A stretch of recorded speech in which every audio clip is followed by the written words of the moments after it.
Anything is possible!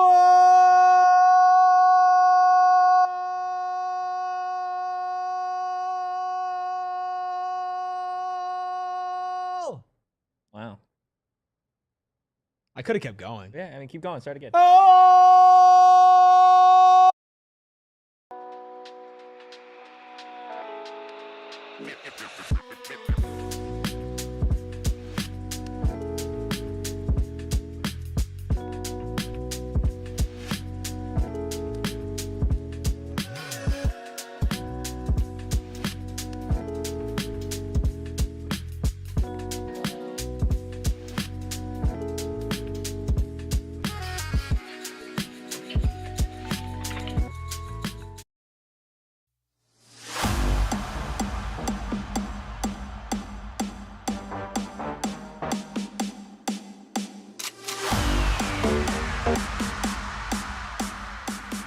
Ladies and gentlemen, boys and girls, it's time for a Victory Monday here on the PHNX Sun Devils show. Of course, presented by Branded Bills. Make sure you head to brandedbills.com and use that code BBPHNX for 15% off your first order. Also, time to welcome Parker Allen to the Supporters Club, signing up just now. We appreciate you hopping on, Parker. Hit the like button, hit the subscribe button, drop a 5-star review wherever you get your podcast. I'm Anthony Totri, joined as always by my passenger princess, Erik. We got the Deli Man behind the Mac, making all of the magic happen. Not just Parker in here. We got Jeff, we got Austin, we got Steven, we got Short Bus. We got a absolutely packed chat here for a Victory Monday. I'm amped. I'm juiced. I'm ready It's to just rock. good. It's good to have you back, Anthony. I'm Totri. excited, man. I'm excited. I'll tell you Totri. that much, man. You are now the classic encapsulation of why do people plan weddings in the fall during football season? Yeah, it was brutal. That's brutal. It was brutal. I hope the bride and groom had a lovely time. I hope you had a lovely time. Yeah. I bet it wasn't but as fun as the football game. Ban weekend weddings. It was 100 fall weddings. No, Fall- we no. don't do Enough. those anymore. Oh no, I have a fall wedding next year No, don't do it. in Mexico. Don't do it. Don't do it, Dude. Don't do it. And you know what's funny, Totri? It's one day before October 18th. That's crazy. So this is the 7th. If it's not on a bye week moving forward, I'm not going. Wow. I'm not going. That's a strong statement. I'm just not doing it. I've got a wedding that I'm going to in a few weeks. Thankfully, it falls perfectly on the next ASU bye week. It was a beautiful ceremony this past weekend. Sure. It was awesome. Nothing against the bride and I groom. was sitting there before I took my seat watching the last 20 seconds of it with the As groom. you should, as with you the should groom. be. We're both here with With our the groom. phones, just like right here watching the game. And I mean, it was awesome. I had so much that I wanted to get out. Just talk ball with you guys. Dude, well, get it out. Like I'm amped for it. I want chat. Let's just pretend it's like an additional show from Saturday. I want all your vibes. I want all your thoughts, all the opinions. Of course, we'll get into the AP Top 25 stuff. We'll get into what's ahead, the Big 12 standings. So much to get into on today's show. So grab a snack, grab a drink, buckle up. We got a good one for you. But my goodness, man, like the vibes around Arizona State could not be any higher after Saturday's game. I said it on the post-game show. Like, I think you asked me, like, what was the one big takeaway from this game, right? And it's if Sam Leavitt and Jordyn Tyson are on the field, then you have a chance to beat anybody in the country. And as it stands right now, the defense, the way that they played against Texas Tech, it was perfection. It was as close to perfection, I think, as you could get. If you tighten up some things, special teams, which I know Dilly talked a lot about post-game and during his Monday presser, like if we're tightening up those types of things, we're talking legitimately about a team that is a real threat in this conference to run it back, to be quite frank, because this offense is clicking. They're doing it with backup offensive linemen, with freshman offensive linemen. Like, there was something in the air, man. Yeah, you know, I just tweeted that. It's funny how much can change after 1 week, right? And if there's anything last season proved, it's that your season is over after losing on the road with your backup quarterback in. Yeah. You can never make a Big 12 championship after losing on the road with your backup quarterback in. That can never happen. No. No, look, this is a team that continues to make gutsy play after gutsy play after gutsy play. And I do believe that there are legitimate nitpicks and concerns because this team is not playing perfect football. Mm-hmm. And that in its own right is in just a completely separate bucket, completely separate category, and understanding that this team can continue to get better and better and better and better and better. Yeah. This is a team that has now twice this season responded in tremendous fashion to a loss. And like we said this past weekend, that was a massive test because it wasn't, hey, you're going up at home against Texas State. You're going up against the number 7 team in the country. And you know what? Everybody's talking about, oh, backup quarterback, backup quarterback. That's not what the Tech fans were saying. No, all week it was Hammond's better. It was Hammond's better. It was like, this might be worse for y'all. Yeah, it was Hammond's better. Watch out for Hammond. He's not a normal backup. We're so much better than you, it doesn't even matter. And then afterwards, it's backup quarterback was in. Look at our injury report. Look at our injury report. Yeah. A walk-on was starting at center. Yeah. A true freshman starting at left guard. was starting at left guard against the best defensive line in the conference and one of the best in the country. And yeah, were there moments where Sam got pressured? Sure. Yeah. But guess what? They did enough, and it wasn't like until that last little stretch of time where ASU kind of went into prevent defense and Tech got their mojo about them. Arizona State dominated them. Yeah. Dominated them. I would 100% agree with you on that. I know there was some stuff made of that Texas Tech D-line coach. I forget who I was talking to pregame, if it was Erik or Shane. There was a point when ASU was doing their stretches, right, coming out of the tunnel, and Texas Tech, I want to say it was their D-line, had kind of rallied up in that same end zone where ASU was doing their stretches in the way, just being disrespectful, talking crap, whatever, and then they ran down. Yeah. And you could see it. You could see it in ASU's players' faces, in the eyes of those guys. Like, okay, you're coming to our place. Yeah. You're high and mighty right now. You want to disrespect us? That's fine. We're going to go play ball. And there's a reason why out of all of the hats that I own, that I chose, Shane, if I could get the one shot here, that I chose this specific hat.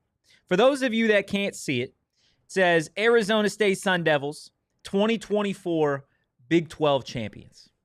The reason that I opted to wear this hat today, after everything that transpired this weekend, is because this was a beautiful reminder, not just to the Arizona State Sun Devils, but to every single fan base of the other 15 teams that find themselves in this Big 12 conference.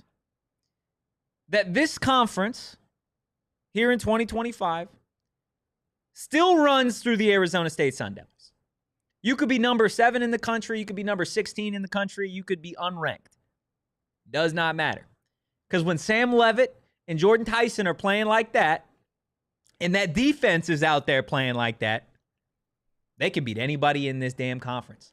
Doesn't matter. It really, really does not. Like when they play with that level of tenacity and focus, literally, the number 7 team in the country had no answers. That's not just the best offense and defense in the conference. That is the best offensive and defensive line in the conference. And you said it, Erik. You were without your starting center, your 2 starting centers. No Ben Coleman, no Wade Helton, right? Ben Coleman likely would have started at left guard with Wade Helton at center. So you're without your left guard. Jametto gets pulled. So you got Makai Stewart in there, a true freshman, and Makua Pule, a former walk-on, at center. Against guys at Texas Tech that the oil money's crazy. They look like they drink oil. That's how big they are. They're gigantic. Those guys run on diesel, literally. They show up, Mountain America Stadium. Not literally. Not literally. That'd be crazy. Show up at Mountain America Stadium, and Arizona State manhandles them in the trenches. Dilly, what do you say all week long? All week long, it was an emphasis on, you move the guy in front of you, you win a lot of football games, right? Yeah. It's as simple as that. Everybody loves to get into the X's and O's and maybe overcomplicate it sometimes, and Dilly's just here, like, the guy that is nothing but X's and O's, right? The most, like, he's like, I feel like a different level of football knowledge when it comes to Kenny Dillingham, and him every day. Hey, all you gotta do is move the guy in front of you. Dude, well, here's the thing. You could draw up the best play in the world. You can scheme to perfection. If Sam Leavitt is on the grass in 1.5 seconds, none of that matters. Yeah. If Will Hammond has 10 seconds to do whatever he wants, none of that matters. and you can copy paste for every single game this year, right? Football is an intensely intricate game, but it's also so basic. Beat the man in front of you, move the man in front of you, and you win these football games. And Arizona State, like, as much as they were up and hyped for this game, they now need to carry that momentum into next weekend against Houston, and then after that against Iowa State, because this was what felt like, the peak. This was the toughest team you were going to face all year. Your back was against the wall. Your quarterback was at 70% at best. Your wide receiver gets hurt in the middle of the game. You're down a couple offensive linemen. You lose Prince Dorba. Elijah O'Neal gets injured in the game and comes back. It no felt Zyrus, like, no Alford. No Zyrus, no Alford. Like, you had to push all your chips into the center this weekend and lay it all out on the line. At the end of the day, it was October 18th. There's months until the Big 12 championship is played. You need to continue to capitalize on that, and you need to bottle this feeling. Bottle the hatred that you had after losing to Utah, like Sam Leavitt did when he couldn't play 2 weeks ago. Bottle that feeling that the home crowd gave you in the fourth consecutive sellout, and continue this upcoming weekend. I would probably expect another sellout against a 6-1 Houston team. Bottle that going on the road to Ames against Iowa State, because there still is not a lot of margin for error. BYU still undefeated in the conference. There's still absolutely zero room for error. I was talking with somebody earlier in the week, or I guess over the weekend, who was talking about Jordyn Tyson, maybe sit him. Right. And we're still waiting to hear what the availability is on Jordyn Tyson, Sam, some of those other guys. Of course, we'll know a little bit more after we go to Tuesday's practice. But I would say, like, you can't. You cannot afford to, like, even if you are expected to beat somebody, you cannot afford to potentially put yourself in a situation where you get upset. Right? Yeah. Like, you absolutely cannot. So if you can play. I don't care if it's Houston. I don't care if you find yourself playing Oklahoma State because of a late schedule change. I don't care. You need your best players to play. There are 5 regular season games left in the season. And Arizona State, as it stands right now, does not control its own destiny. Right? So you need to go 5-0 in the next 5 weeks, and you need a tad bit of help. Because right now, BYU and Cincinnati sit atop this conference, which we'll get into standings, all that stuff a little bit later. They all got, a relatively difficult schedule. Both of them have tough games, tough opponents, whatever. But if they were to win out the rest of the way, doesn't matter. No, it doesn't matter. Because you don't play, and that's the thing, is you don't play them. No, you don't get the opportunity to play BYU. You don't get the opportunity to play Cincinnati this season because you've played every other difficult team in this conference when they were difficult, right? Yeah. When they were a problem. I get it. Baylor's not what they were at the start of the year. At that time, that was a very tough game. TCU, not what they were at the start of the season. That was a tough game, right? Yeah. Utah, you had your backup quarterback. You got absolutely mollywopped. Like, point blank period. That's what it was. You needed to rebound. You needed to show some resilience, and you needed it now. You didn't have the opportunity to go down 2 games in conference play while there's still unbeatens out there. Yeah. Well, BYU and Cincinnati do play each other the second to last week of the season. BYU also does play Texas Tech at Texas Tech. BYU, a lot of brutal conference. It's a brutal schedule for both Iowa of them. State, Texas Tech, TCU, Cincinnati, 5 weeks, and then UCF for the last game of the season. Totri and I were doing this before the show. The Big 12 is such a gauntlet in its own right, where it doesn't matter who the opponent is. Like, nobody should be surprised if anybody beats anybody. Yeah. But both of these schedules down the stretch, like, those are upper half of the far more difficult than what Arizona State schedule is. Cincy doesn't have a single bottom half of the conference team that they're playing. Cincy plays Baylor at Utah, I guess Arizona's bottom half, and then home against BYU at TCU. So Josh in chat said, do we control our own destiny, don't we? So because you don't have the direct head-to-heads with either of these teams, right? You don't play them. It will come down to what it came down to last year, which is the common opponents, right? The record versus common opponents. That is, if it comes down to these tiebreakers where there are no head-to-heads, right? So if Cincy beats Utah, if Cincy loses to BYU, and Arizona State wins out, Cincinnati would still be. If you're an Arizona State fan, as it stands right now, literally just all you have to worry about is Arizona State. I'll tell you right now, BYU and Cincinnati aren't going undefeated the rest of the way. They're just not doing it. And if they do, then they deserve to be in the Big 12 championship. Absolutely. I don't see it, given what they still have on their plate. In all honesty, Texas Tech has still got the easiest rest of the schedule outside of, I believe, one game where they play BYU. So, right? so Or Tech Cincinnati. plays BYU, but Tech this week against Oklahoma State. Yikes. Yeah, it's a Then 30.5 point line. Kansas 38 State, and a half point and then BYU, UCF, West Virginia. Yeah, Tech out of all the contenders up top, I believe which is exactly why the it was weakest so damn important to get that win over Texas for Tech sure right now. Yeah, otherwise, that head-to-head's crazy. Otherwise, we're looking at a real path where Tech gets in scot-free because they don't have any losses right, in conference play. But now you have the head-to-head over them. So if you win out, right, and realistically one of these other teams drops a game, then you should be in control of your own destiny. But the most important thing you just said is if you win out. Because none of that matters. Exactly. Cincinnati and BYU could lose a game, right? Texas Tech could lose another game. All that won't matter if Arizona State loses to Houston. If Arizona State loses to Colorado or to West Virginia or to Iowa State. If any of those things happen, it doesn't matter. Yeah. It simply doesn't. I think there was an interesting point a little bit earlier in the chat. I'm trying to find who exactly said it, but said this is like the first week where it feels like the competition is a clear step down for Arizona State, where it felt like for pretty much almost every other week, it's been up. Yeah. Minus maybe the Mississippi State to Texas State drop. Yeah, 100%. It's been Baylor up, TCU up, bye week, Utah up, Texas Tech up, and Houston's still good. Like that's it. They're Just 6-1. because it's a drop off. But look at Tech and Houston played each other, right? Just because there's a drop down doesn't mean they're a bad team, but it is a pretty steep drop off from a top 10 team in the country to a team that's not ranked. Yeah, I would agree with you on that. I think it's interesting. Do they still? And I think they will. But do they still carry the same level of intensity in practice? Yeah, absolutely, absolutely. Kenny still had have said, that back against the wall. Kenny said mentality. post game. I listened to the entire post game, and Kenny had said that there are some things that we're gonna do that are just like pretty much staples of this program from here on out until I get fired. And he said we will never not practice with that level of physicality as long as I am here. And that's why that's why you should have so much confidence in this guy for as long as he wants to be here. Yeah. Because he is willing to change, and he has always been willing to change. But not make ridiculous changes, yes, right? but this is a great example of it. He realized what they did in preparation of Utah was not enough, and it shouldn't be enough ever again. Yeah. And you saw that. I mean, I tweeted out on Tuesday at practice, right? Like the intensity was there. The physicality was there. And I had Texas Tech fans in my comments all week saying, yeah, you're going to need it, blah, blah, blah, blah, blah.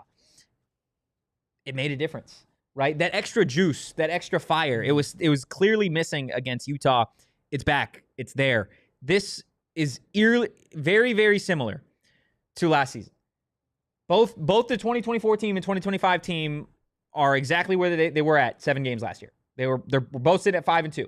Both of ASU's losses at this point had already come down. You lost to Tech, you lost to Cincinnati. Then you had the game, I want to say, against Kansas State with about 3-4 games left in the season. I mean, if anything, ASU was in a worse spot last year because it was 2 conference losses. 1,000%. 1,000%. You've got 2 losses, 1 non-con, 1 conference loss. If Arizona State, which, again, we'll get to the rest of the schedule a little bit later, there is a clear path now for Arizona State to go 10-2 and go back to the Big 12 championship. Correct. Right? Which the narrative on that would be complete 180 if they would have lost that game to Texas Tech. But it's not just about winning and losing. It's like, for me, it would have been, if they would have won that game on like a fluke play, whatever, if they would have won it on a walk-off field goal the way that they did, against Baylor or TCU, then maybe it feels different. It's like, okay, there's still a lot of things to clean up, blah, blah, blah, Still blah. feels good. 100%. But they won this game, manhandled Texas Tech, despite still not really being able to protect Sam 100%, still not being able to play special teams well outside of field goals, still not being able to score in the red zone, and they still looked like the better team in this game. Oh, for so sure. imagine what it looks like if they get it fixed. If they fix, and think about it. Think about if they just fix one of them. Think about if they have punting averages that are more than 20 yards. Imagine if they can score touchdowns on 50% of their red zone trips. Incremental improvements. Yeah. Not like, hey, go from nothing to something, right? To the best punting unit in the conference. You don't even need that. Percentage. You don't even you need just need that. better. You just need to be better, right? You just need to be better. And again, kind of like to Shane's point and to what we've said about Kenny and what Kenny has showed us. And I think last year's team is such a good example of this as well, is this team doesn't peak early. No. That's not what Arizona State does. Now, could that be frustrating at times? Yeah. But this team continues to get better and better and better. Hell, they got better even when they were winning in the back half of the season, and they played their most complete game, their best game when it needed to the most, which was in the Big 12 championship. And then they got better to go and compete against a Texas team and almost take them down the college football playoffs. That is this team's identity, and that should give you a more glass half full perspective on all of this. On the program, right? Because what was I saying? What was the vibe after Mississippi State? Honest, what was the vibe? Bad. It was bad. Why was it bad? It was bad because the expectations were so high. What are the expectations now? There's the same. The expectations haven't wavered. But again, you've got to look at that's not the answer you wanted, was it? I'm just saying, all I'm saying is when we go game by game, it's very easy as the fans and everybody to get super up and down, right? Oh my God, we look great. We won by 30. Oh my God, we lost by 4 on the road to a good SEC team at the time early in the season, right? And it's like, oh my God, we're punting on the season. Literally, there were people saying they were ready to punt on the season. Well, yeah, that's too after far. Mississippi State and after Utah. People were ready to hang it up after Utah when the backup quarterback's out there. There's 20-mile-an-hour winds in the rain. And all it is, guys, do you trust the coaching staff or do you not? Right? It's literally that simple. Okay? If you're an Arizona State fan, there is no reason for you to be flipping out after a 1-1 start to the season. It's not like you're the Arizona Wildcats, right? It's not. Where it's 1-1 and it's like, oh my God, okay, I don't know here. Like we gotta question everything. We've seen Kenny win a Big 12 championship. We've seen Marcus Arroyo be the best OC in college football. We've seen Brian Ward knock off how many ranked teams? How many dominant offenses has Brian Ward made look this big throughout his time at Arizona State? There is zero reason at this point in time to not have faith in Kenny Dillingham. They have beaten every single ranked opponent that they have played, minus Texas in the CFP. Think about that. Is there, I can't think of a non-SEC team, SEC program that does that. I mean, Sam Leavitt has beaten more consecutive conference opponents than anybody in all power. When he stays in Tempe, they don't lose. They've literally never lost a game with Sam Leavitt at quarterback at Mount America State. Can we talk about a first, though? You're finally here when Shamon's in chat. I am. Shamon showed up for the post-game show on Saturday, and you weren't here. So finally, Shamon is here saying, did you guys get the first down burrito today? What's in the first down burrito? Yeah, Shamon, can you break it down for us, Shamon? Shamon, I also have, there was somebody that over the last couple of weeks at press conferences been referring to you as Shamon. So I feel like... No, I thought it was a... No, they said it even worse. They did. It was like Shaman or something like that. No, because it was... We're gonna call you Motown Mateer from now on because it sounds like Michael Jackson, like Shamon. That was the best I got. I don't have. Did you have a better one? You just embarrassed yourself. Do you have a better one? Tight end one. There you go. Were you on for that? What? Was your mic on for that? Yeah. Oh, okay. I just wanted to make sure. Man. Speaking of chat, we have some super chats. We do have some super chats that we can go ahead and get to right now. One from Joshua Hutchins saying, like you just said, as long as we have Sam and Tyson, we can win every game for the rest of the year. It's a very favorable schedule. Absolutely, a very favorable schedule down the stretch, especially if you look at what happens after Houston. It feels like things get easier and easier as you move on. Josh says, my only concern, will special teams lose us a game? My question to you, Josh, would be, even when this team was at the point where the fans were maybe like a little concerned, did you point to the game against Mississippi State or point to the game against Utah and say, oh, we lost because of special teams, right? If they haven't lost because of special teams now, they're not going to do it. It's just because, knock on wood, because of what they have offensively, defensively, the vibes, like literally, I mean, Shamon could probably attest to it. Like the vibes right now with this team are through the roof. It's always been about what's going on in that locker room. It's always been about what they are doing each and every week to go 1-0, to do the 111th. It's never been about the expectations for the team. It's never been about anything outside of going 1-0 in that standard. And it feels like they hit the groove. Ooh. They hit the groove that they have been like desperate to hit, that they hit in 2024, where it was Kansas State, Kansas, UCF, Arizona, like all those teams down the stretch. It feels like we've entered that stretch. Shimon in the chat Not bad. says, I feel like I definitely had the worst one. says, and I quote, "This team smells blood right now." I'm about to run through a wall. I'm about to run through a wall. I love it, man. Austin Guest, by the way, sent a $2 super chat and then sent a regular chat before that. Thank you, Austin. Said, guys, I'm genuinely concerned about the lingering injury for Leavitt. Where's the accuracy? I understand Tyson's getting doubled. I get it. That being said, outside of his feet, where does Sam go? I think we could talk about Sam and what we need from him looking forward, and talk about a great game that he had, because we haven't really had a chance to talk about I'm amped. I'm juiced. And we'll continue. Let's go. Take him deep said tight ends did a little ankle breaking this week. Yeah. You're damn right. And speaking of breaks, we're about to take one. Maybe. Hey, guess what? This hat is from Rally House. We did a show at Rally House last week, and Rally House is the place to be. Your go-to shop for all your favorite local Arizona sports gear, especially Arizona State gear. You were in awe at the Tempe Marketplace Rally House on Friday. You were looking at everything. You're like, I can't believe they have this much stuff. Well, look, so the awesome thing about Rally House, right, is like they have walls dedicated to each and every Valley sport, right? Yeah. You've got some for the Mercury, you've got some for the Diamondbacks, some for the Suns, some for the Cardinals, even some for U of A. But the best part, especially about that Tempe Marketplace location, is literally half the store is just Arizona State. It's crazy. If you're a student and looking for the overalls that a lot of people are rocking to the games, you find those at Rally House. You want jerseys, you want the 1975 retro throwbacks, there, you want Tillman jerseys, you want ASU basketball jerseys. You want a Ruby jersey? They don't have those. They have hats for every single sport. Every single sport that Arizona State has, you can go find your local Rally House location, Tempe, Mesa, Glendale, and shop their entire product assortment online at www.rallyhouse.com today. Yeah, guys, it's pretty simple. What I'm going to tell you next. Go sign up to be a member for Inner Circle.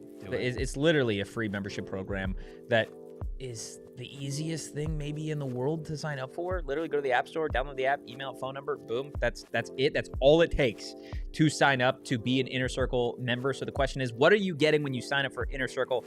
Well, the answer is you're getting deals on gas. You're getting deals on snacks. You're getting deals on drinks at a bunch of those participating Circle K locations. Literally, once you're in the Inner Circle and you pull up to the pump, type in your phone number, you're going to save 25 cents per gallon on your first 5 fill-ups. Plus, my favorite thing about being in the Inner Circle is those Circle K fuel days. Because my goodness, you guys can save like 40, 50 cents per gallon on gas. It adds up. It is great, and it's easy to sign up. Join Inner Circle for free by downloading the Circle K app today. Terms and conditions apply at participating locations. Visit CircleK.com for details. Another Sun Devil in the chat, Champ Westbrooks here as well. We've got Champ and Shamo. I can't do it. I can't do it, bro. I can't do it. I can't. I can't. I just can't. Which, by the way, is not how you pronounce his name. No, it's not. As for those who are new around here.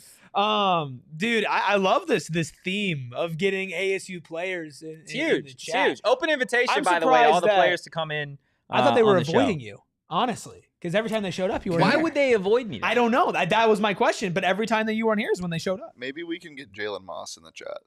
Yeah. Is he a real person? And Jalen Moss is a real person. Is Jalen Moss a real person? Because, correct me if I'm wrong, the only snaps he really played was when Tyson came out briefly. I would say so. That's what it felt like. He didn't get a target. Hey, Kenny said a few weeks ago when Jalen was working his way back in, right? He was asked pretty much point blank, does Jalen make a difference in the red zone? How does that impact the red zone? And his response was not even so much around Jalen, more so like, we like what we have. We trust Derek. It adds depth. Like, he wasn't like trying to sugarcoat it. Like, this is Eusebio's spot to lose after what he has done to this point in the season. Sure. This is Jalen Moss has to go out there and earn those reps back.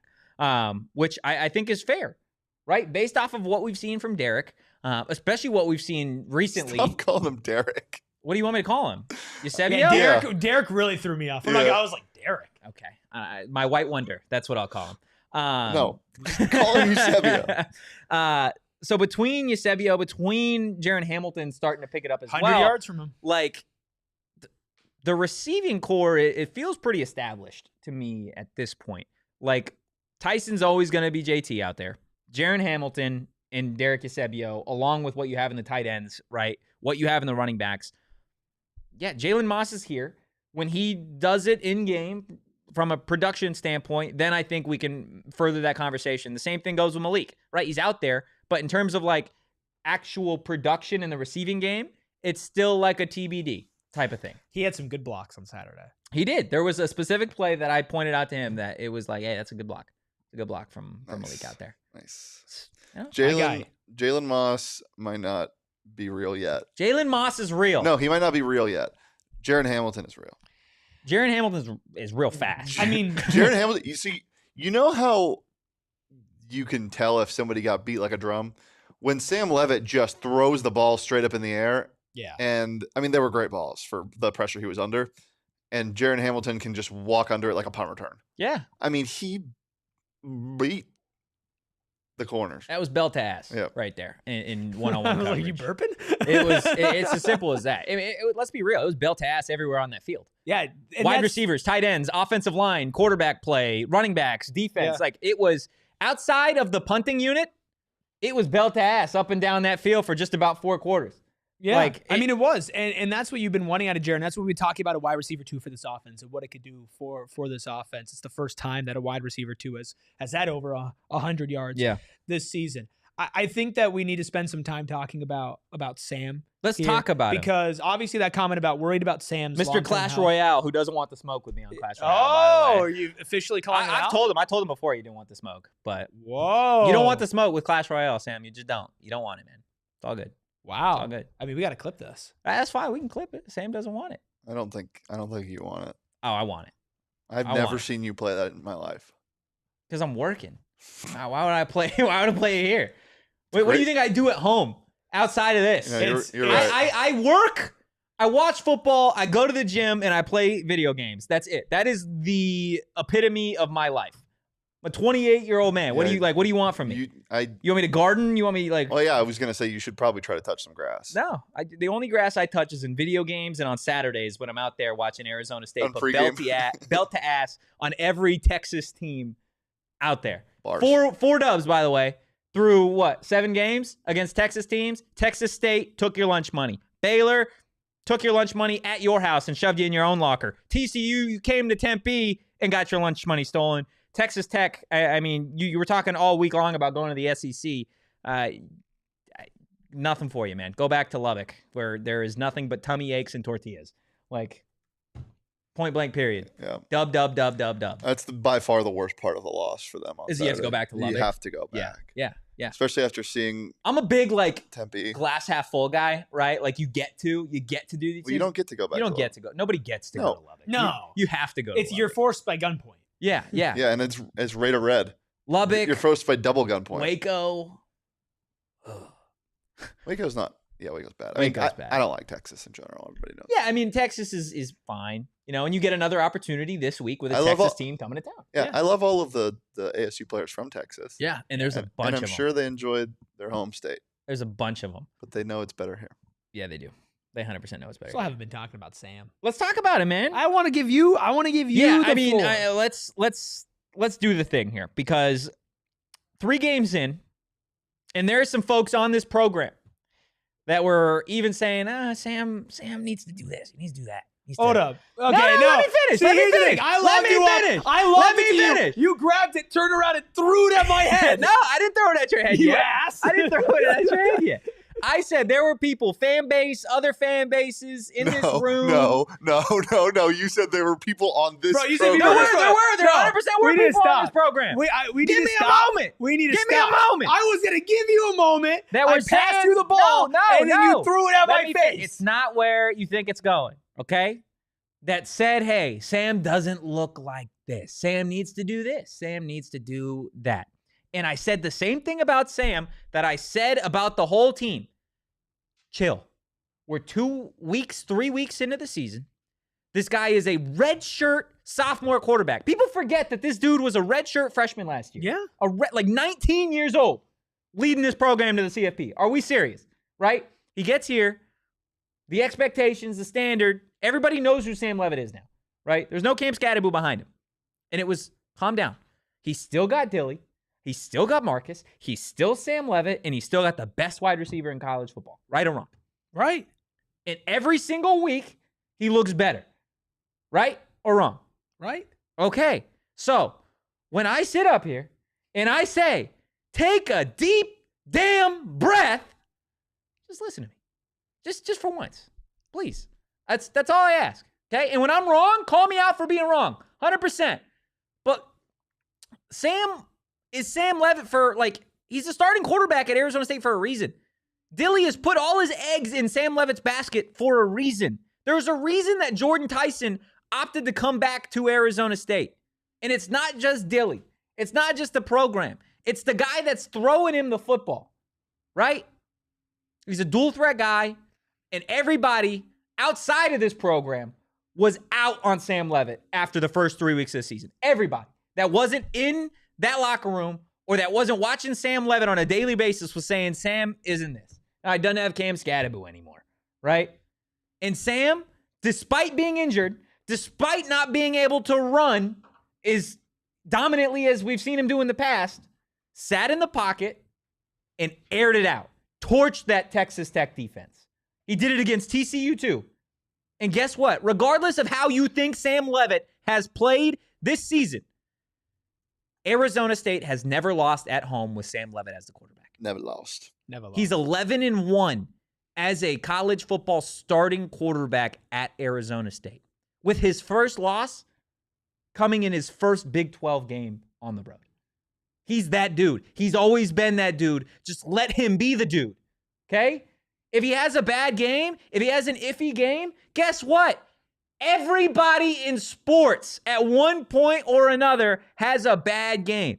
The season is more than just 1 week. I get college football is volatile, right? I get you can win 1 week and your season can feel over, and you can win 1 week and feel like you're going to the championship. I get that. At the end of the day, though, this guy only wins. He is a winner.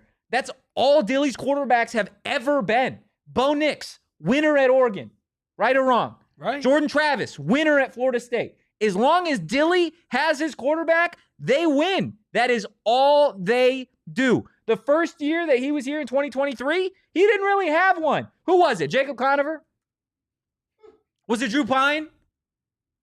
Jaden Rashada? These are unnecessary. No, it wasn't. It wasn't any of those guys, right? It wasn't. Because if it was, then Dilly would have stuck with him the entire time. I get injuries happen. I 100% get that. There has never been any sort of wavering with Sam Leavitt. Great game, bad game, iffy game, phenomenal game. Kenny is always the one saying, I didn't put him in the best position to win.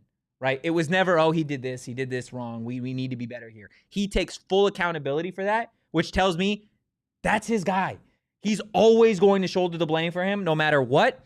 And here we are, 7 weeks into the season. This team is 5-2, and you have to be feeling really damn good, not only about your team, but about who's playing quarterback for your Sun Devils. No, look, you wouldn't trade Sam Leavitt for anybody else in the country. You just wouldn't. The way that he played on Saturday was incredible. He's a winner, man. He is absolutely a winner. And everything that you said was right. I think that there are, again, multiple things can be right at the same time. And the standard that he was being held to going into the season, that he is still being held to, that he has been excelling at so far recently, he was not living up to the first couple of weeks. And I think if you got in a room with him and you said, hey, man, do you think you've played your best football? Do you think you've been what you need to be? I think he would tell you no, right? Because that's the type of competitor he is. And that was my point all along, was this guy is good enough to be a Heisman candidate. This guy is good enough to be a top 10, top 5 pick in the NFL draft. These are the standards that he should be judged on. And the first couple of weeks, he wasn't living up to it. And since then, he has turned around and has been absolutely dominant for this team. He has been single-handedly at moments the reason why not only ASU has won games, but has stayed in them, right? His big play ability, his arm, the legs, the instincts, and last week fighting through the injury. All of this stuff is the reason why Arizona State is 5-2 right now. Yeah. You know, you can look at a guy who was a redshirt sophomore. 5-2 and they're scary. 5-2 and they're scary and they're still getting better. You can look at a guy who's a redshirt sophomore and say, did he have a shaky-ish start to the season? Sure. Has he completely gotten his bleep together since then and been absolutely the guy that you have needed him to be when the moments have called for it? Yes. Did it show last week how much you're missing when he's not out on the field? Yes. Right? This is a guy who has been playing like the biggest difference maker in the Big 12 since Big 12 play has started. And that is exactly what you need from Sam Leavitt. You feel good. Like, it doesn't matter. Game on the line. And I'm speaking honestly. I have never watched an Arizona State football team with any other quarterback, game on the line, minute left, and said, I feel good. I feel good that we're going to go march down and win, right? 50 seconds left in the game. Arizona State gets the football, 2 timeouts, Sam Leavitt, Jordyn Tyson, and this offense. I feel good. Yeah. I've seen him before. I've seen him do it time and time again. Kansas did it. BYU did it. Iowa State did it. Took care of business, right? Obviously not a close game. But this team wins close games. Yeah. They do. It's just what they do. Like, how many times do we have to sit up here and say when the lights are the brightest, this team, those guys, find ways to win? Yeah. What was the mantra in 2023, Shane? Do you remember? This team didn't know how to win. Right? What do you mean? Like that was what Dilly was mantra? saying. That's what Dilly was saying when they were losing. When they were losing games. Do you remember those post-game press conferences? They don't know how to win yet. Yeah. Right? And it's like, okay, well, how do you learn how to win? Well, you have to go through these close losses. You have to get your ass beat a couple times in the Pac-12. You got to do all these different things. And then at some point, it just kind of clicks. Yeah. And ever since that first time that it clicked, this team, with under 2 minutes to play, with the ball in their hands, feels like they're going to score and win the game every damn time. And that's pretty much what they have done every single time, minus Mississippi State in close games. Yeah. And I think the really interesting thing is, and you think back to that TCU game, and it's like, well, how did Sam Leavitt help win that game for Arizona State? It was, well, he stayed in the pocket and delivered it to Jordyn Tyson, right? He didn't do what Fourth and 2. He didn't do what you would normally expect Sam Leavitt to do in that situation, which is be an off-schedule demon, which is exactly what he is. And Sam has continued to grow and continued to get better. I think Sam Leavitt, like a little bit over a year ago, right? Beginning of Big 12 play, Sam Leavitt last year, if he was limited to 70% and limited to mainly being a pocket passer, I don't know if he could do what he did against Texas Tech. And that's not a knock on him. He was still a great quarterback. But that's more of a point to show the growth. And the joke is we always showed the graphic first half of last season to second half of last season, right? We saw that this offense has changed a little bit and how they call plays and how they scheme things and how they set things up for Sam. And this last weekend was the biggest test because you went from having a mobile quarterback that you rely on almost all the time to you can only be a break glass in case of emergency mobile quarterback. And I think Sam showed that, he could still be the guy at 70%. Yeah. It is a very rare breed of guy. And that's probably generous as well, 70%. Dude, I'll tell you what, and I was watching this out there. I don't know if I said it to you or I said it to somebody. The way he looked on Saturday, he did not look that way on Tuesday. He did not look that way on Wednesday either. To the difference in Sam Leavitt's health from Tuesday to Saturday was absolutely ridiculous. Tore it all. It was absolutely astounding to see because it was like borderline he couldn't move on Tuesday. So he's tough. To go from that to be able to hey, it's 4th and 2, we're rolling right immediately and finding a play. And you could still tell though. 100%.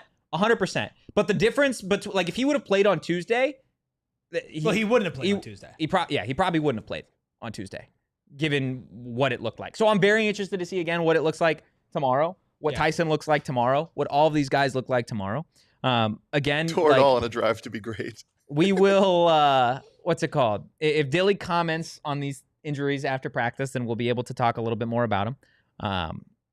Otherwise, it's just kind of a wait and see approach when it comes to some of these injuries. But again, we've hit the point in the season where if you are good enough to go, you're going. You have to go. Especially these next 2 weeks. Once you hit like West Virginia, that might be a game where you're like, okay, Jordyn Tyson, you're not 100%.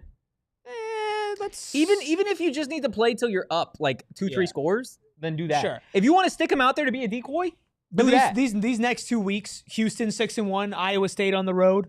at Ames. I mean, these are, you win these 2 games, and you're looking at those last 3. And they you're win like, the next okay, 2 games. I'm booking the tickets. The flight to Dallas. I'm booking the flights to Dallas. Flying up to Seattle first. They win and the then next 2 connecting. games. Hey, what's gonna happen with my power of friendship there? Because I wasn't there last year. You weren't there last year. But They might win by 80.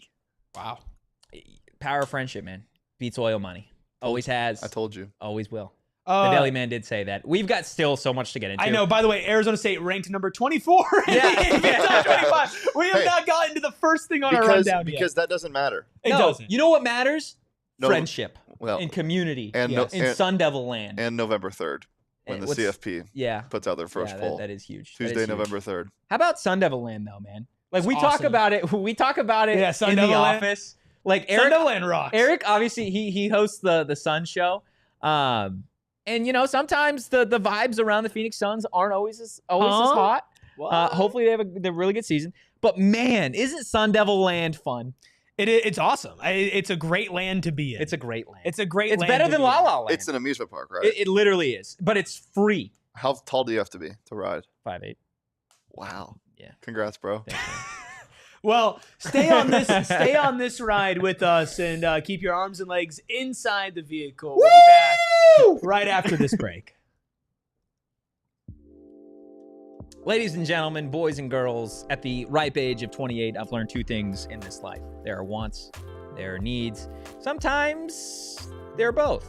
Mountain America Credit Union, well, that's a want and a need. You guys need a checking account and you want somebody you can trust. Well, look no further than Mountain America Credit Union. Plus, their My Style checking account has perks just for you. You guys can enjoy a bunch of things. Restaurant deals, mobile phone protection, telehealth access, identity protection, loan rate discounts, offers on travel and events, and more. Make My Style your lifestyle at Mountain America Credit Union. Plus, Mountain America Credit Union going the extra mile, supporting some student athletes, providing $20,000 in scholarships to local student athletes each year. Plus, they're donating $250 to support university athletics for every field goal made, insured by NCUA. Terms, conditions, and exclusions apply. Loans on approved credit. Learn more at macu.com/ASU. You like feeling good? I love feeling good. Do you like looking good? I do, yeah. Branded Bills is a company for you because not only are their hats well made, I wear their hats all the time. I am an avid hat wearer, and they have not fallen off at all. They're not coming undone. The logo's not coming off. It's not. They're falling apart. No. But they also look so damn good. Whether you need snapbacks, truckers, fitted beanies, or tees, Brandon Bills has you covered with performance and style, and you can make your own custom headwear. You want to rep your own company, your own team, just like we have here at PHNX with multiple Brandon Bills hats, including the ones that I wear on this very show. You could do it with Brandon Bills. They have partnerships with ASU and 40 other universities across the country. They also partner with the Phoenix Suns, and they're a local company. We love local out of Mesa, Arizona. Head to brandonbills.com. Use code BBPHNX for 15% off your first order. Look, hit that like button, hit the subscribe button, drop a 5-star review wherever you get your podcast. I just want to go out and say, shout out the chat right now, Chat's y'all. going nuts. We got like 115 of y'all in here on a Victory Monday. Quick little promo. Sign up. Become a MVP. Join the supporters club. It's like $5 a month. You guys get access to these really cool emojis. If you guys are already an MVP and you're in the supporters club, just so that you guys can show everybody what the non-supporters are missing, drop that Kenny emoji. Drop the Kenny emoji. Drop the forks up, the Sparky. Let's see it from all of the supporters here in the chat. It's super, super awesome. The Deli Man will drop that link in there. That way you guys have quick and easy access to sign up. I love it, man. I love it that, like, the vibes are so back. Everybody is amped and excited about this team, except the AP. Except that stupid, pathetic excuse of a poll that comes out every single week. Pathetic trash is what that poll has become over the years. It's sad. It really, really is sad. But regardless, Arizona State in the AP top 25 yet again, coming in at number 24 in that AP top 25. This is what it looks like in terms of the rest of the Big 12. You have BYU, now the top team in the AP top 25, repping the Big 12 at number 11. Then at number 14, that is where you find the Texas Tech Red Raiders falling 7 spots. Cincinnati finally getting some love and respect in the poll, sitting at 21. And then Arizona State hopping back in at 24. Other teams receiving votes, Erik, Utah, Houston, and TCU. You know, we did a whole Where Totri Was Right segment. Did earlier. we? Did we do that? Well, you did. It wasn't long enough. You did. It was plenty long. Can we do a Where Erik Was Right? Yeah, we can do that. So going into this season, Arizona State was ranked number 12, right? 11. And it was 12 after they won. After the NAU game. And I remember saying that despite being defending Big 12 champions, Arizona State was going to have to fight off a lot of disrespect. The AP voters, the national voters, everything were going to be so quick to write this team off. If Arizona State showed a glimpse of weakness, they were going to attack like sharks who smelled blood and get them out of the top 25. That was just from a national perspective. And that was exactly what happened. This team lost on the road on a walk-off score by 4 to an SEC team that ended up being pretty decent. In the last 50 seconds of the game. And they dropped out of the top 25. Yep. Right? They have continually had to claw their way back up. And even with this week, 24, I get it. They went from not having any votes to 24. The loss to Utah really messed with them. But you see what this AP top 25 does to other teams and the grace that they give to other teams, including a Texas Tech team, right? Including other teams in the Big 12. They give a type of grace that they don't give to Arizona State. And it's just like, what are we doing here? Yeah. What are we doing here? They're being failures. Well, yeah. It's what the AP Top 25 does. And Shane had brought it up earlier, saying, just wait till November 3rd because that's when it matters. The CFP rankings are what matter. The AP doesn't mean anything. It really hasn't all season long, given, some of the moves that they've opted to make. Some of the comments from some of the voters talking about how it's just kind of fun. It doesn't really matter. That type of stuff. So if that's how the voters are going to treat it, then, it's only fair that everybody else treat it the same way, like a hunk of trash that it is. Yeah. And that's really all it is, right? You have a number next to your name. It doesn't mean anything. It's never meant less, honestly, than right now. And when that first CFP rankings come out, that's fine. That's great. For me, over the last 5 weeks or so, I've said screw the ranking. You just want to be one of the top 2 teams. Just be one of the top 2 at the end of the year in this conference, and then we'll see who is ranked what. That's all that matters. Just go to that championship game, and then you could prove who you are at that point, right? Do we know where Arizona State was ranked last year at this time?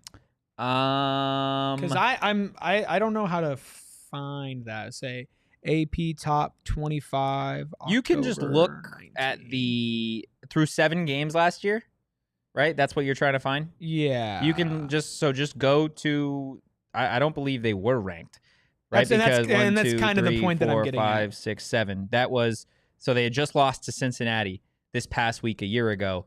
Arizona State. I want to say was unranked in that game. Yeah. Yeah. That's my point. Arizona State was unranked October 19th, October 20th last year. I don't even know if they were getting votes after losing to Cincinnati. Yeah, see, that's where you lose me. I don't know how to really you check. Gotta find that. There's still a lot left to do for this season. Yeah. And they could be ranked 12 right now. They could be ranked 1 right now. Doesn't really matter. There are 5 more opportunities to beat some ass. That's what there is. Mm-hmm. Houston, Iowa State, West Virginia, Colorado, and Arizona.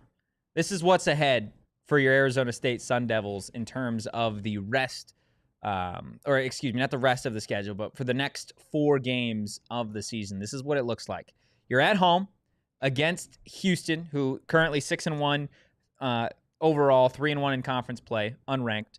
Iowa State 5-2 overall, 2-2 in conference play, unranked. West Virginia 2-5 overall, 0-4 in conference play. Colorado 3-4 overall, 1-3 in conference play. The Colorado and Iowa State games are the final road games of the year for the Sun Devils. Mm-hmm. Everything else is at home. Houston, home. West Virginia, home. Arizona at the end of the year, home.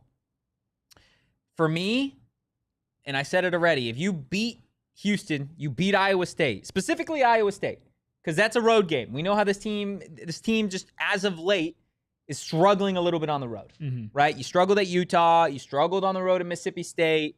It was a sloppier performance against Baylor. Last year, your only 2 losses were on the road, right? You lost on the road to Cincinnati. You lost at Tech. You got to show up on the road in that Iowa State game.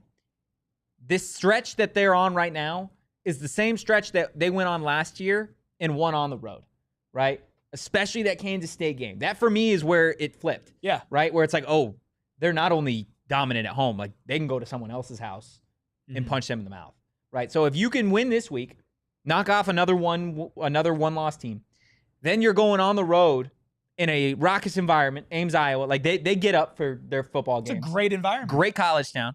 You go to their place. Don't know what time kickoff is yet, right? So I have a feeling it's gonna be real gross. Potentially, we'll see. The Iowa State game? Yeah, Definitely at noon. definitely a noon kick. Or That's not 9 gross at or all. 9 a.m. We'll see. 9 a.m. would be gross. We'll see what it Noon looks would like. be Or 10 a.m. Kenny said he loves earlier games. Yeah. Loves day games. Have they? They haven't fared very well in those. Uh, The early games. Lost to Cincy last lost year to was a Cincy day last game. year Lost early. to Tech was a day game. Texas Tech. yeah, or but Tech Texas, wasn't as early. Tech wasn't as Tech was like no, a- sorry, not Texas Tech. Texas. Texas day yeah. game. Iowa State was a morning game, right? The Big 12 championship. Big 12 Yeah, it championship was was morning morning game. in Dallas. Or it was like It was later morning in game. Dallas. It was Yeah, morning. it was here. like 11 a.m. Yeah, morning they game. dominated that one. The This Arizona past week, the Arizona game last year. I They dominated that one. love morning games, dude. I do too. I would I would kill for an 8:30 pregame show with mimosas. I was about to say, if they play Iowa State at 9 a.m. local time, we have to drink. I want Bloody mimosas. Mary. Can we do Bloody Mary instead of mimosa? No. Yeah, No. we can do Why? both. Why do you like Bloody Marys? No. Hey, baby? No. and then W, Three W? Amigos tequila. Oh, you missed the extra añejo. Yeah, it was really good. Well, you didn't miss it. They're still here. No, it's gone. So W, Three Amigos tequila, unnamed bar downstairs at 4 p.m. That just sounds like a. Huge. Sounds like a day. Wow. I can't wait to beat Sounds Iowa like State. Megan, hell I'm of a gonna day. need a ride home. Sounds like a day, man. I'm amped for it. I'm juiced for it. But yeah, you everything that you still want to accomplish, which I've been saying all year long, is still in front of you. Still have 5 games. Still got to take care of business. Nothing is promised to you at this point just because you beat Texas Tech. You still have to. You're still got to go 1-0 every week. And again, like Houston's no pushover. 6-1. I get it. They're not as respected and viewed as like Texas Tech. They're not even. I don't think as well respected as TCU and Baylor were at the start of the season. Even they're 6-1 right now.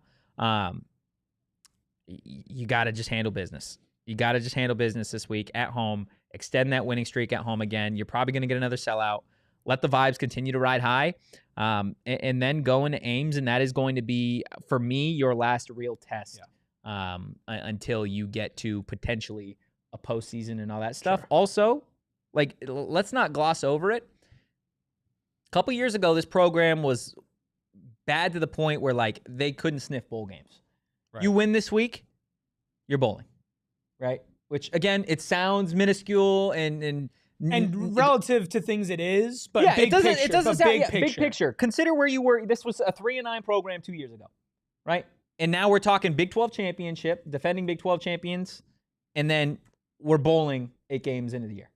You're feeling good. We're still obviously a lot ahead. The goal is not to just go bowling, but to have that, I think, is huge. It's also huge that we are going to hit overtime here on a Victory Monday. Of course, if you're watching on TV, the party always continues at gophnx.com. I love it. Yeah. I just love the vibes, man. I had You had a lot of FOMO? I had so much FOMO. I know. I was talking about it. I was like, I know he has I had so much FOMO. I had so much I wanted to say, so much I still want to say. Like, let's. What else do you want to say? Well, I want to talk about some of the younger guys. Okay. Right? Because I think, again, like, there were people talking with the loss of Wade for the game. No Gemetto, no Ben Coleman. Well, Gemetto was there. He was there. He played. Obviously, the loss of Zyrus for the year. Like, all these different key veteran players or guys that have experience, and you lost them, and you're like, oh, man, dude. Like, I just don't know. Like, we are going against the number 1 defensive line, number 1 offense in the country. Like, how are some of these guys going to fare, man? Martell Hughes, dude, every time this kid gets an opportunity, he just absolutely runs away with it and like exceeds expectation. I am so damn excited for 2026 when Martell Hughes gets to like be a starting linebacker for this team, because He's I think earned it. he's going to be so damn special. And the awesome thing about it, right? You're going to lose Jordyn, you're going to lose Keyshawn most likely to the NFL. You should get Zyrus back. Should get a medical waiver or a medical red shirt there. So your linebackers next year should, in theory, be Zyrus Fiaseu, Martell Hughes. Got to feel good about where that's at. Obviously, with some young bucks coming in that recruiting class. And then in the offensive line, like Makua Pule and Makai Stewart, man, like hell of a job against that offense or that defensive line that Texas Tech has, that front seven. I get it. There were some moments that you'd probably love to have back. But like at the end of the day, you did exactly what you needed to do. And those two guys, in my eyes, like Makai Stewart has earned a starting spot. I get it. It's going to be a competition. Wouldn't be shocked if Jametto's out there again at left guard. If it were me, Makai Stewart starting at left guard. Wade Helton is probably starting at center. But it's good to know that Makua Pule can do what he did in that game. And moving forward, kind of same thing about Martell Hughes, that, you know, get excited about 2026. Get excited because you got some young dudes that are starting to make a name for themselves, like Rodney Bimage every now and again. How about Boogie Wilson? Boogie Wilson still got a ton of eligibility left. Boogie has been insane. He's played lights out. Boogie was the best player on that defense. He's played lights out. Keith Abney. Keith Abney was probably the best player on that Keith defense. was awesome. Boogie was Boogie was everywhere. A dog. He was. He absolutely was. Montana Warren was a dog. Everybody. Yeah. Like that defense played like a pack of dogs, dude. It's so awesome to see, and these young guys are continuing to step up, which almost makes me so much more excited for 2026 because there's so many young guys we haven't seen. Sure. Right? Like we always got West BZ in the chat, but Champ Westbrooks, when he gets the opportunity to start, that's going to be a lot of fun at tackle. Some of these younger running backs, right? Like we got one play. Little bit. And he looked good. He does, man. Jason Brown Jr. Like there are some guys here that you just haven't had the opportunity to see yet. Zechariah Sample, man. Dude, Zechariah Sample had been saying, man, I'm excited to see the juice that he brings. You got him out there on special teams. The first time it touches his hands on punt return, dude has like a 25-yard return. He's quick. He's very, very explosive. He's everything that you wanted Caleb Black to be, except he can catch. So that's awesome. So like he's taking shots at dudes from not necessarily. It's the truth. Like Caleb Black was everything you wanted a wide receiver to be. Like he could get off the line really quick. He was fast as hell. Ran great routes. He was shifty. Just like this part was a problem. Do you know who leads Arizona State in interceptions this year? It's Martell Hughes. Yeah, with 2. You know who's second? 2. Adrian Wilson. Anthony Cooper. Yeah. Well, yeah. Anthony Cooper, Adrian Wilson. Big sack from Anthony Cooper. Boogie Wilson and Keith Abney. Loved By the way, in there. Boogie Wilson on the season, 33 total tackles, 23 solo tackles, 10 of them assisted, 5 passes deflected, and 1 interception. Dog, man. Absolute dog. There is one final thing that I personally wanted to get out. Again, we got such a jam-packed week of content and shows ahead of this Houston We could do 5 hours right now, but we got to spread it out over. Yeah, I'm amped. I'm amped to talk about Houston. Excited to get to practice tomorrow and all of those things. There's a couple stats like that I was glancing at. Stop. What? Before you get rid of the stats, chat. These like goals. This like number sucks. Yeah, what's up with that? By the way, we learned that M and Josh Espada are related in the chat. Did they know they were related? Well, they just brought it up. So we're learning things about our chat. Family. Chat, leave a like, please. Familia. Right now. Please. If you haven't. There's so many of you who haven't hit the like who watch every single day. Okay. Let's see. Is this what I want? I believe this is what I want here. Okay. So, on the year, I've got, how many points do you think Arizona State has scored? Off the top of your head. I don't know, dude. They've played, 7 games? Every team, by the way, except 4, has 200 or more points scored. And think about who's at the bottom of this conference. Yeah, but ASU's scoring offense hasn't been great. 222? 222 points. Okay, what do you think, Shane? Oh, I thought I nailed it. I was like, yo, what? What do you think, Shane? How many games have they played? 7. There are only 4 teams in this conference that have less than 200 points. Okay, 221. 221. You ass. So you said 221 is exactly the amount of points that the Arizona Wildcats have scored this year. Okay. You're such an ass. Houston has 206. Kansas State has 206. Iowa State has 205. I'm just going to go through the bottom teams in this conference. Oklahoma State has scored 116 points this year. West Virginia has scored 147 points this year. Colorado has scored $174, which all of those teams currently do not have a winning record as it stands right now. Arizona State has scored 182 points through 7 games this season, and they find themselves at 5-2. It can get a lot better. It can get a lot it's crazy to me that they are winning games without scoring a bunch, dude. Yeah. Like, you think their highest scoring performance all year long was Texas State, right? 38 points or something like that. Other than that, it's 27-24, 27-24. Yeah, so we're getting to the point, like, Sam only had, do you know how many passing touchdowns Sam has on the year? 8? 9. 9? Where Sawyer Robertson and Josh Hoover have like 20 apiece. Yeah. Like, it's like, how? How are they winning games? And it's at the end of the day, it's just like, they're finding ways. Sheer power. It's literally just finding ways to win. And defense. I was so ready to tweet it. Like, I was waiting for the Cardinals to do something to where it felt like they costed themselves the game more so than the Packers just kind of drove. Just existed. Arizona State finds ways to win football games. The Cardinals find ways to lose. It's just like, for Arizona State, when was the last time that was the mantra? That was the vibe. Where it's like, yeah, it's Saturday. We're playing number 7 team in the country. They're going to find a way to win. They don't. Again, number 1 you felt it in your jellies. Offense, number 1 defense in the conference. Number 1 offense in the country in terms of total yards per game. Arizona say, no, we're fine. We got this. We're at home. We're chilling. Josh, Like, don't ever bring up the Cardinals again. Sorry, man. Sorry, I apologize. But I did. I did feel it in my jellies. And your jellies were right. My jellies have never doubt your jellies. No, they've never led me astray. No, not once. Well, maybe a couple times. Okay, I was going to say, your jellies were wrong 2 weeks ago. Yeah, they were wrong. No, you never said that you felt that in your jellies. No, I didn't. Go back and find it. Was implied. On the record. No. Does every win prediction come the from the jellies? jellies? Do not imply. No, stop. It was implied in our conversation we had off air. That I felt it in the jellies? Yeah. Does every win prediction come from the jellies? No. Okay. I'm just a lot learning. of the wins come from the brain. Some of them come from the heart. You know it's scary, though, when it comes from the jellies. Well, I mean, you just blindly pick ASU every week. Oh, my God, dude. Oh, my God.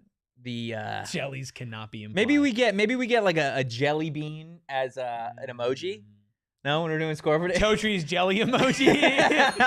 A jar of jelly that just has Totri on it. Totri's what is jelly. It, dip? Condiment? Yeah, what did you say jelly was? It could be a dip. Jelly's not a dip. We got to get out of I had an argument with my girlfriend about this, too. Good, she's right. It's whatever you want it to be, okay? Jellies cannot be implied. Anything, they can only explicitly be stated. We need that on a shirt. Jellies cannot be implied. Anything else, man? Woo! That's about it. 5-2, ladies and gentlemen. Still so much content to go the rest of the way.